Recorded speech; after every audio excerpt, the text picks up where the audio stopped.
Hey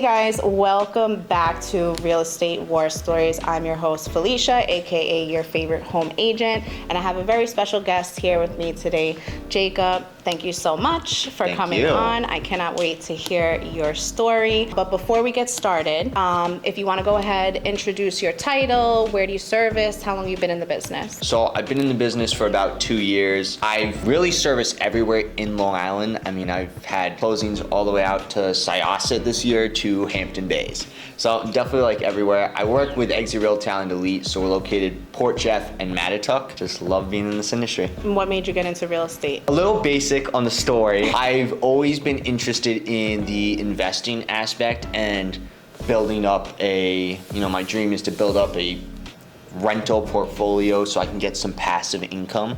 I've always looked at it as like a really lucrative, almost like retirement strategy. And I thought, oh, this would be such a nice in to get into that. And then I started doing this and I realized, I actually love doing this, and now I just want to do this really. And it's pretty much become my entire lifestyle. Awesome. Yeah. So I'm sure you have some stories then that you want to share. So what is your real estate war story? I have a few. I mean, especially year one, I learned so much. I had this one time where there's this service, it's called OpCity. Everyone in the industry has heard of it, but it's essentially something where they send you leads, it's like live transfer leads.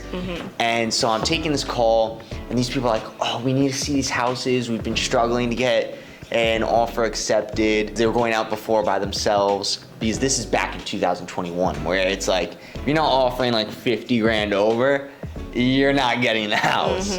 So they're like, we really need help. We're only able to go to the open houses because we can never figure out how to schedule actual showings. And I'm like, I've got you, no problem. Let's get this done.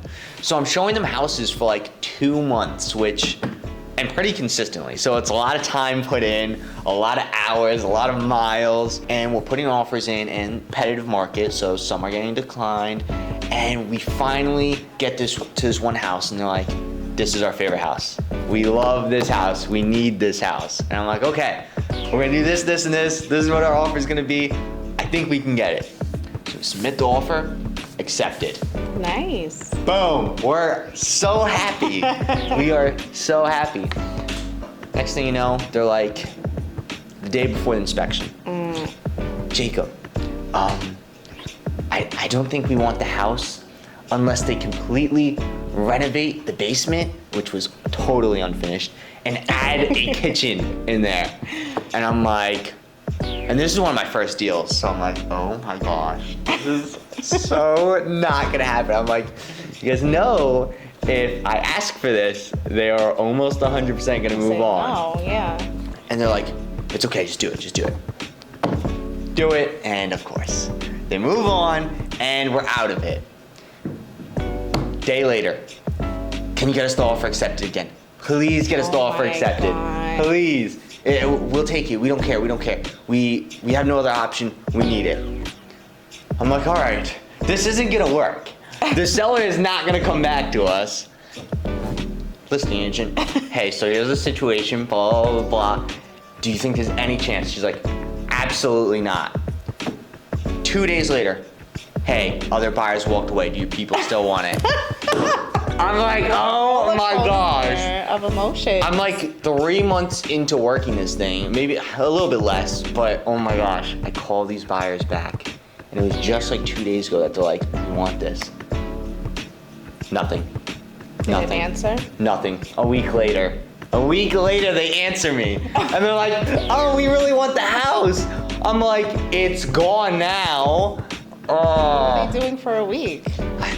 They were on a trip, I guess. I don't know. That's what they said. So, yeah, that was not a fun one. So what did you ever keep in touch with these buyers? Did they ever buy something? They ended up not buying anything at all. It was crazy. I think it was weird because I think they were upset about how the situation ended, but there was not much more we could have done for them. So yeah, so that never happened. That was a big waste of time. Oh my gosh. But it's a learning lesson. It was a learning lesson. It was. And it was crazy. So But what did did you learn to do differently maybe with that So situation? that and a combination of other things that have happened, I've learned that, which was great for me, you need to fully prep every single client and make them understand, because especially in a market like back then, and it's getting hot again, so even now, you need to know when this happens, we're instantly doing this. When that's done, we're instantly doing this. So you have to move quickly, and you need to understand that there's no changing certain things midway through, because, in a market like this, there's 20 backup offers. They're moving on from you.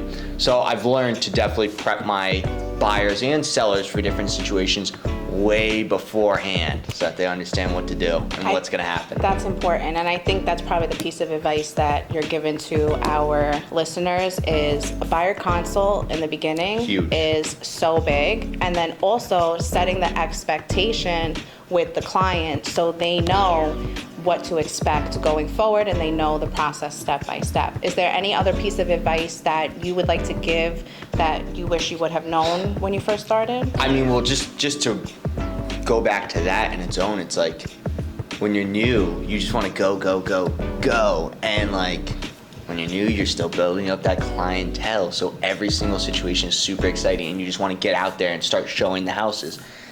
What you just said is so important, to just take a second and get that little step done, because that's going to save you from so many issues down the road with both the sellers and the buyers. So that is definitely huge. I mean, I can go on and on about things I've learned. I learn something new every single day still. That's true. Literally, yeah. We do in this business. It's not an easy business, but we learn. But I appreciate you sharing that story. I think a lot of us can relate to that and how to overcome that going forward. So if our followers want to follow you on social media, if you want to drop your Instagram handle or whatever else you have. So it's the.li.realtor. Awesome. Yes. Guys, thank you so much for listening. Again, thank you so Pleasure. much for Thank you sharing. for having me here. Don't forget to like and subscribe, and I'll see you guys on the next one.